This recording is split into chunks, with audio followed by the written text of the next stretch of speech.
नमस्ते दोस्तों, मेरा नाम है रोहित और आप देख रहे हैं सिलेबस विद रोहित, जहां हम सिलेबस से जुड़े हर एक टॉपिक को सिंपल और आसान भाषा में समझते हैं। आज हम एक ऐसे टॉपिक पर बात करने जा रहे हैं जो सिर्फ सिलेबस तक ही सीमित नहीं है, बल्कि हमारी डेली लाइफ का एक बहुत बड़ा हिस्सा है, लैंड फॉर्म्स। यानी कि हमारे आसपास जो पृथ्वी की विभिन्न रूप है, जैसे कि माउंटेन्स, प्लेट्यूज, प्लेन्स, रिवर्स और डेल्टास, और इन सब का हमारे जीवन पर क्या असर होता है। हमारी ज़मीन बहुत अलग अलग तरीके से बनी है और ये लैंड फॉर्म्स हमारी हिस्ट्री, हमारी सभ्यता और हमारे जीवन को कैसे शेप करती है, ये समझना बहुत ज़रूरी है। आज के एपिसोड में हम जानेंगे कि माउंटेन्स कैसे बनते हैं, रिवर्स और डेल्टा का फॉर्मेशन कैसे होता है, और प्लेन्स और प्लेट्यूज का एग्रीकल्चर और ह्यूमन सेटलमेंट्स में क्या योगदान है। हम इंडियन ज्योग्राफी पर खास रूप से फोकस करेंगे, जैसे कि हिमालयाज, इंडो गैंगेटिक प्लेन्स और उनका हमारी ज़िंदगी में क्या रोल है। आप सोच रहे होंगे कि ये लैंड फॉर्म्स यानी पृथ्वी के ये विभिन्न रूप सिर्फ ज्योग्राफिकल टर्म्स हैं, लेकिन असल में ये हमारे जीवन के हर पहलू को टच करते हैं। खेती से लेकर शहर के विकास तक, पानी के स्रोत से लेकर बारिश के पैटर्न तक, सब कुछ इन लैंड फॉर्म से जुड़ा हुआ है। हम ये भी समझने की कोशिश करेंगे कि ये लैंड फॉर्म्स बने कैसे, इनका फॉर्मेशन कैसे होता है। इस प्रोसेस में बहुत से फैक्टर्स काम करते हैं, जैसे टेक्टोनिक प्लेट मूवमेंट्स, इरोजन और पानी का फ्लो।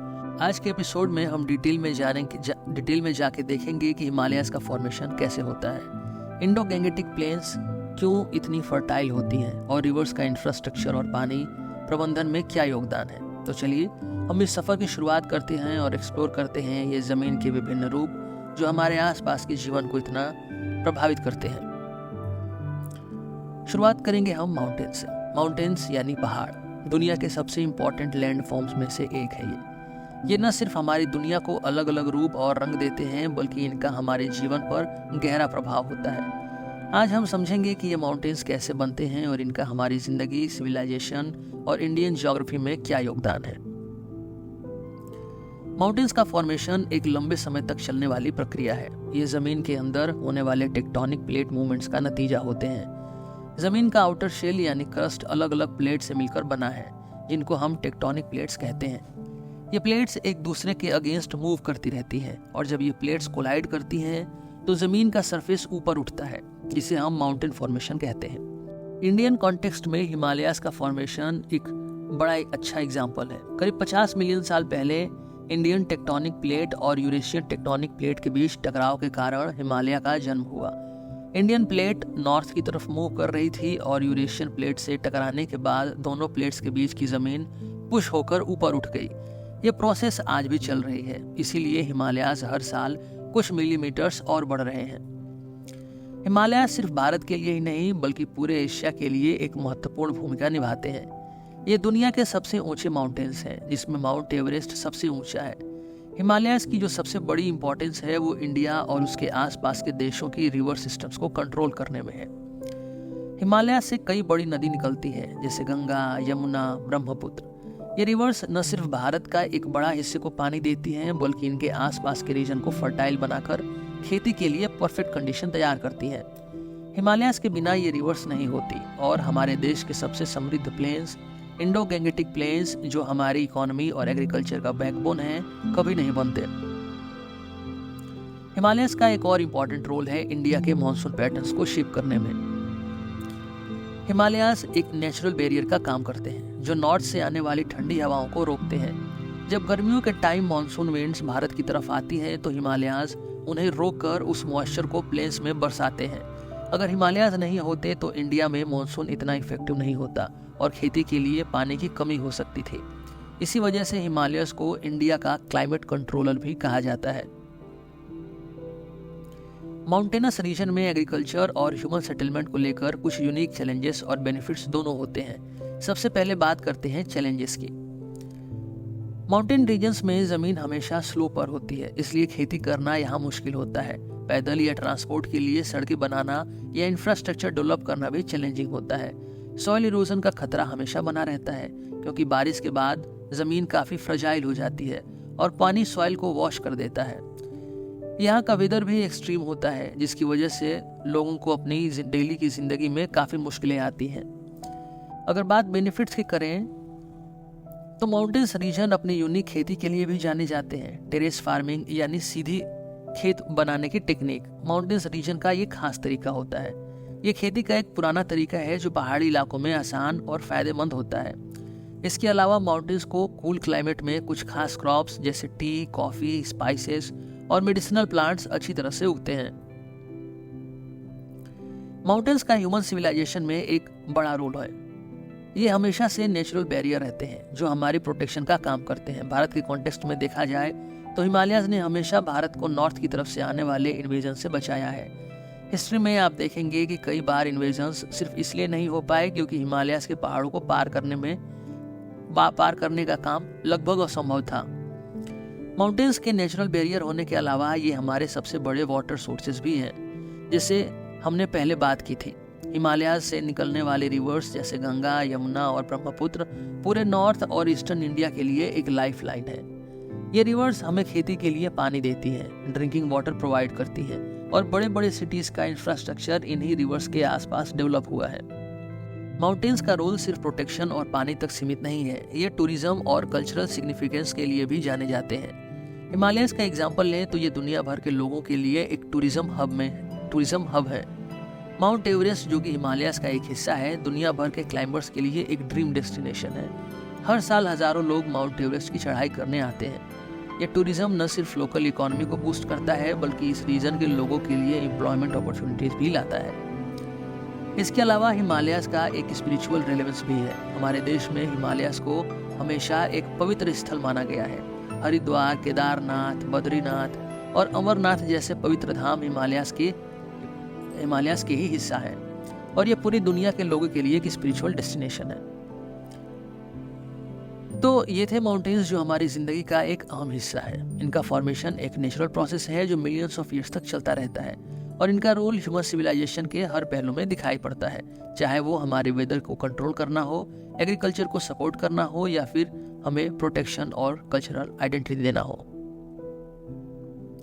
अब हम बात करेंगे प्लेटूज की, जमीन के एक और जरूरी लैंडफॉर्म के बारे में जो ह्यूमन सिविलाइजेशन पर एक गहरा प्रभाव डालते हैं। प्लेटू की एक खास फीचर होता है कि ये एलिवेटेड होते हैं, यानी ये आसपास के ग्राउंड से ऊंचे होते हैं, लेकिन उनका जो ऊपर सरफेस है वो फ्लैट होता है या रिलेटिवली स्मूथ होता है। प्लेटूज का फॉर्मेशन और इनका रोल ह्यूमन सेटलमेंट्स, एग्रीकल्चर और इंफ्रास्ट्रक्चर डेवलपमेंट के लिए काफ़ी सिग्निफिकेंट होता है। आज हम समझेंगे कैसे प्लेटूज बनते हैं और इंडियन कॉन्टेक्स्ट में डेक्कन प्लेटू का एग्जाम्पल लेते हुए इनका इंपॉर्टेंस क्यों है। प्लेटूज के फॉर्मेशन के दो मेजर तरीके होते हैं। पहला अपलिफ्टिंग ऑफ अर्थ्स क्रस्ट और दूसरा लावा फ्लो से। जब जमीन की टेक्टोनिक प्लेट्स मूव करती हैं और अर्थ्स क्रस्ट ऊपर उठती है तो एक प्लेटू का फॉर्मेशन होता है। यह प्रोसेस वैसा ही होता है जैसे माउंटेन्स का फॉर्मेशन, लेकिन यहाँ जमीन ऊपर उठने के बाद रिलेटिवली फ्लैट या लेवल हो जाती है।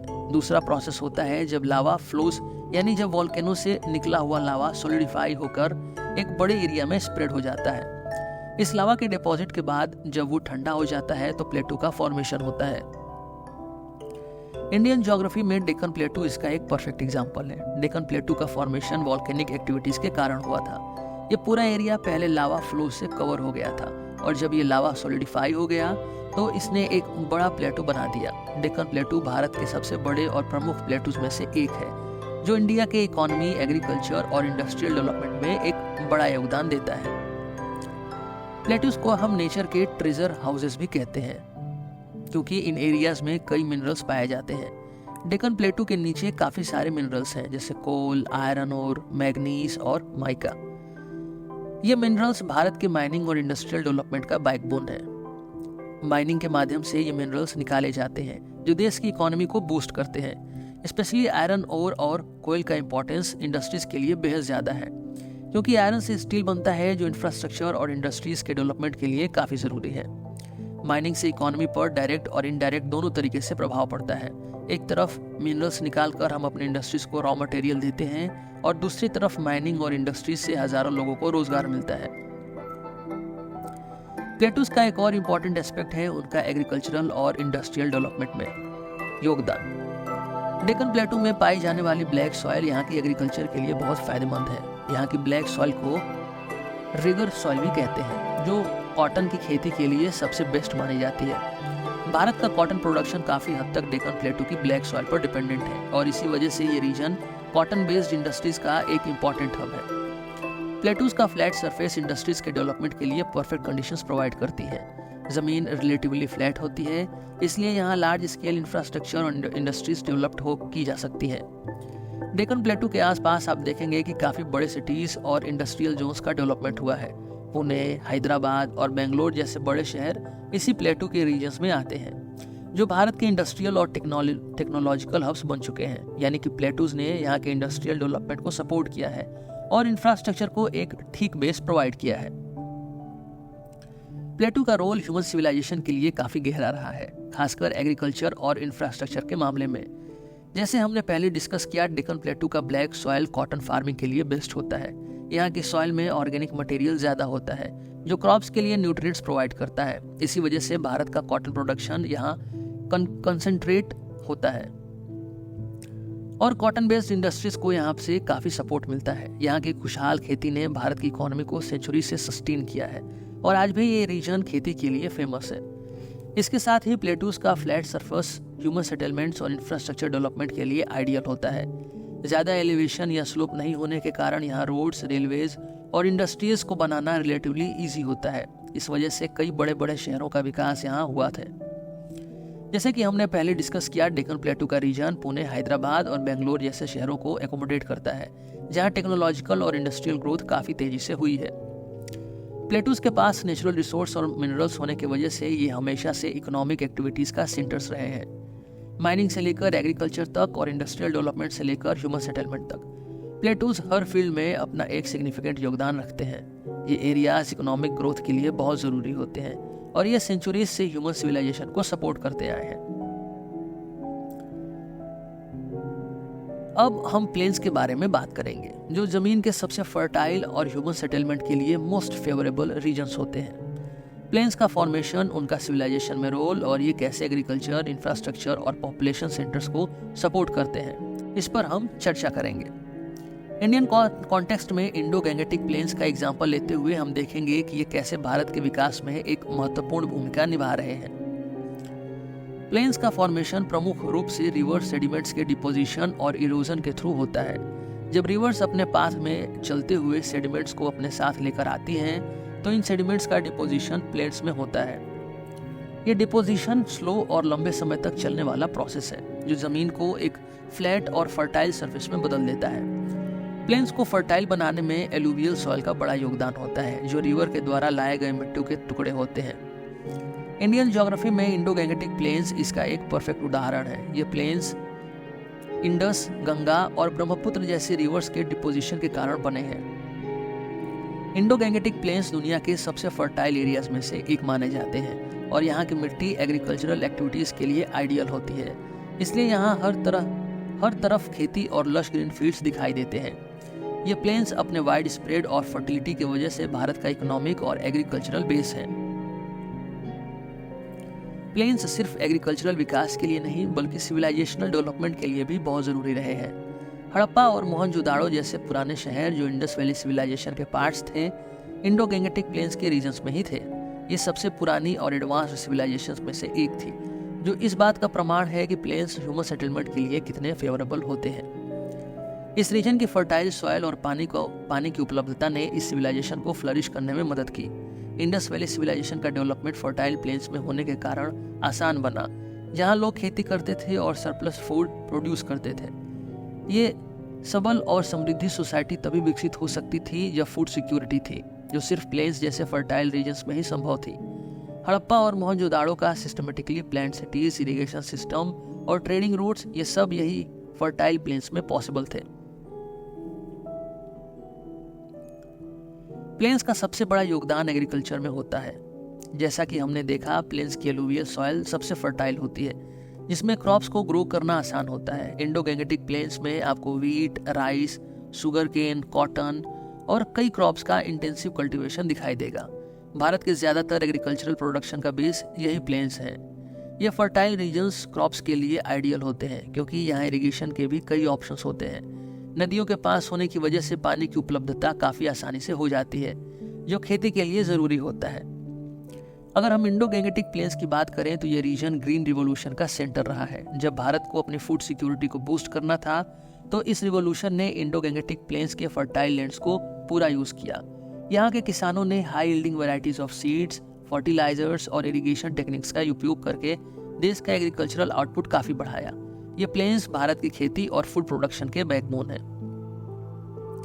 प्लेन्स हमेशा से ही डेंस ह्यूमन सेटलमेंट को सपोर्ट करते आए हैं। जब हम प्लेन्स के बेनिफिट्स देखते हैं तो सबसे पहले एग्रीकल्चर और सेटलमेंट्स का प्रभाव समझ में आता है।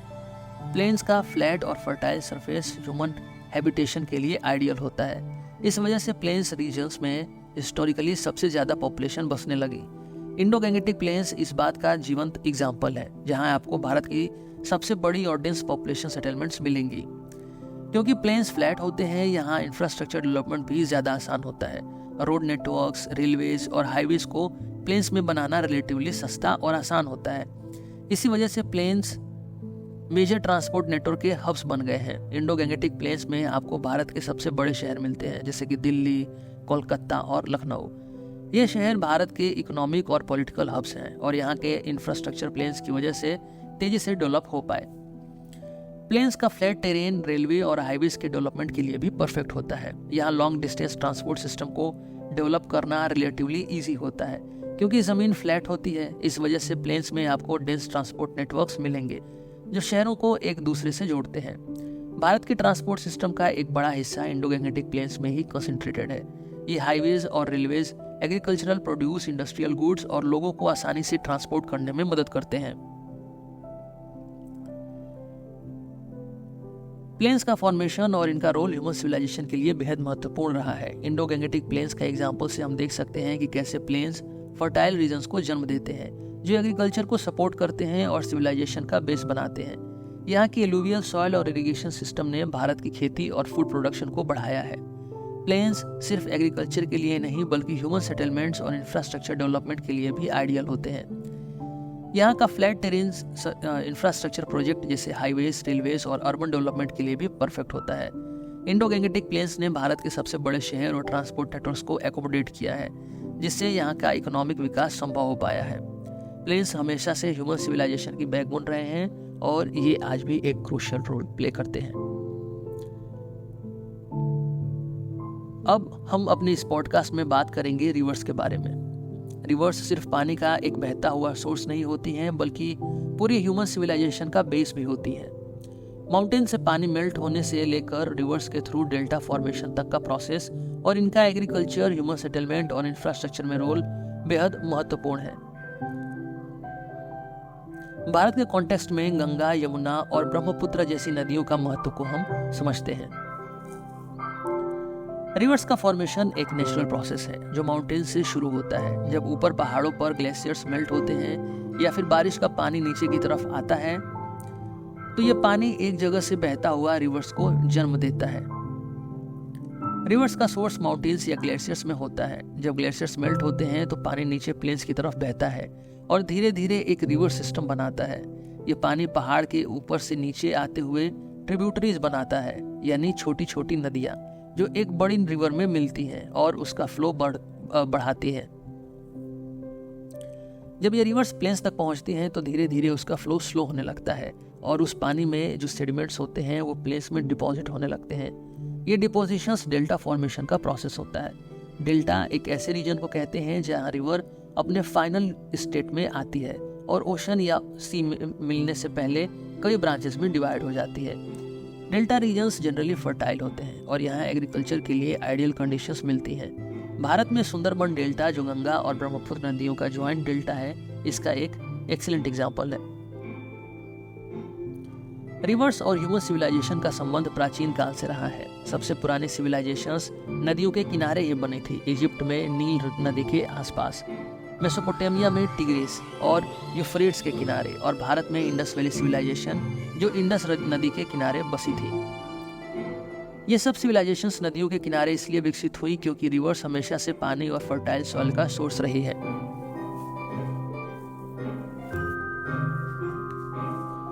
रिवर्स ने न सिर्फ ह्यूमंस को पानी दिया बल्कि उन्हें खेती करने का मौका दिया। रिवर्स के किनारे का इलाका एलुवियल सॉइल से रिच होता है जो खेती के लिए बेस्ट होती है। एंशिएंट सिविलाइजेशंस ने इस बात को समझा और रिवर्स के किनारे अपने घर बसाए। इजिप्ट का हर दिन का जीवन नील नदी के आसपास घूमता था। नील का पानी खेती के लिए इरिगेशन प्रोवाइड करता था और जब नील फ्लड होती थी तो अपने साथ रिच सेडिमेंट्स ले आती थी जो मिट्टी को और भी फर्टाइल बना देती थी। भारत में भी यह पैटर्न देखने को मिलता है। गंगा, यमुना और ब्रह्मपुत्र जैसी नदियाँ भारत की सिविलाइजेशन के लिए बैकबोन रही है। गंगा रिवर को भारत में सिर्फ एक पानी का सोर्स नहीं बल्कि एक माता का दर्जा दिया गया है। यहाँ की स्पिरिचुअल और कल्चरल सिग्निफिकेंस भी रिवर से जुड़ी हुई है। वाराणसी जैसे एंशियंट और रिलीजियस शहर गंगा के किनारे ही बसाए गए हैं। इलाहाबाद यानी प्रयागराज में गंगा, यमुना और मिथिकल सरस्वती नदियों का संगम होता है, जिसे भारत के कल्चरल हेरिटेज को एक महत्वपूर्ण केंद्र माना जाता है। अगर हम भारत के स्पेसिफिक कॉन्टेक्स्ट की बात करें तो गंगा, यमुना और ब्रह्मपुत्र रिवर्स भारत की सबसे महत्वपूर्ण रिवर्स हैं। ये नदियाँ भारत के एग्रीकल्चरल और कल्चरल फ्रेमवर्क का एक स्ट्रॉन्ग बेस बनाती हैं। गंगा नदी जो गंगोत्री ग्लेशियर से निकलती है भारत की सबसे पवित्र और महत्वपूर्ण नदियों में से एक है। गंगा प्लेन्स, जिसे इंडो गैंगेटिक प्लेन्स कहते हैं, भारत का सबसे फर्टाइल रीजन है। ये रिवर नॉर्दर्न भारत के स्टेट्स के लिए एक लाइफलाइन है जो इरिगेशन, ड्रिंकिंग वाटर और ट्रांसपोर्टेशन का सोर्स है। यमुना नदी जो गंगा की एक मेजर ट्रिब्यूटरी है, दिल्ली और उत्तर प्रदेश के कई शहरों के लिए पानी का सोर्स है। यमुना के किनारे ताजमहल जैसे वर्ल्ड हेरिटेज साइट बनी हुई है जो ये दिखाती है कि नदियों के आसपास हमेशा से ह्यूमन हैबिटेशन और कल्चरल लैंडमार्क्स का डेवलपमेंट होता आया है। ब्रह्मपुत्र रिवर जो तिब्बत के मानसरोवर झील से निकलती है, असम और अरुणाचल प्रदेश में अपना फ्लो लेते हुए बंगाल के सुंदरबंस में मिलती है। ब्रह्मपुत्र रिवर भारत के नॉर्थ ईस्ट रीजन के लिए इकोनॉमिक और एग्रीकल्चरल इंपॉर्टेंस रखती है। असम का टी कल्टीवेशन, फिशरीज और ट्रांसपोर्टेशन ब्रह्मपुत्र के आसपास ही सेंटर्ड है।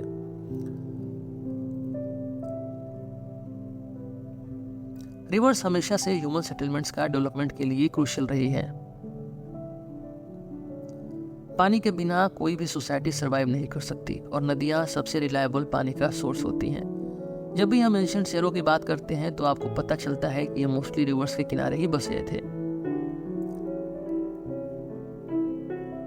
रिवर्स का इंफ्रास्ट्रक्चर में भी एक महत्वपूर्ण रोल होता है। एंशिएंट टाइम्स में नदियों का उपयोग ट्रांसपोर्टेशन के लिए होता था। शिप्स और बोट्स के माध्यम से लोग एक जगह से दूसरी जगह ट्रेवल करते थे और अपने माल को नदियों के थ्रू ट्रांसपोर्ट करते थे। आज भी कई रीजन्स में रिवर्स ट्रांसपोर्टेशन का एक मेजर सोर्स है। भारत के गंगा ब्रह्मपुत्र सिस्टम काफी बड़ा और reliable river transportation network provide करता है। मॉडर्न टाइम्स में नदियों का उपयोग डैम्स और हाइड्रो इलेक्ट्रिक प्रोजेक्ट्स के लिए भी किया जाता है। भाखड़ा नंगल डैम और टेहरी डैम जैसे बड़े प्रोजेक्ट्स ने भारत के इलेक्ट्रिसिटी प्रोडक्शन और वाटर मैनेजमेंट में एक इम्पॉर्टेंट रोल प्ले किया है।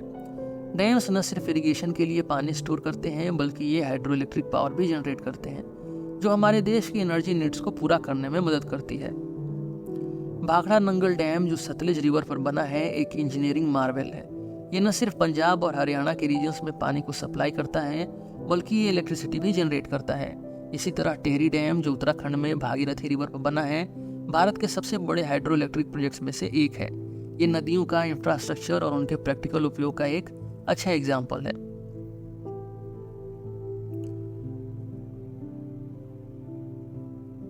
अब हम बात करते हैं डेल्टास के बारे में जो रिवर्स के फाइनल स्टेज का एक अहम हिस्सा होते हैं।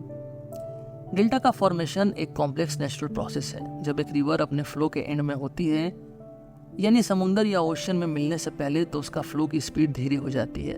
रिवर अपने साथ कई मिनरल्स, सेडिमेंट्स और मिट्टी लेकर चलती है जो जब पानी के फ्लो की स्पीड स्लो होती है तो ये रिवर्स बेड में सेटल होने लगते हैं।